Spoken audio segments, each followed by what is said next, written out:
Mga kuya, ano masasabi niyo sa pagpanalo niyo? Masaya at first time ko lang, kaya masaya. Ayun, okay.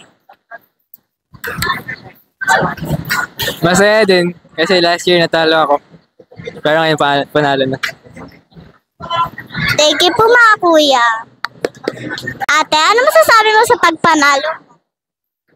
Ang masasabi ko lang sa pagkapanalo ko is proud ako na naging silver kasi at least may experience ako na yung pagkatalo ko sa gold medalist is naging part din ng lessons, parang gano'n.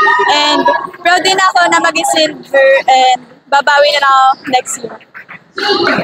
Thank you po ate. Kuya, ano masasabi niyo sa mga panalo niyo? Masaya dahil first municipal ko to na mag-represent ng Binangonan. Masaya din po. Thank you po. Thank you to my sponsors.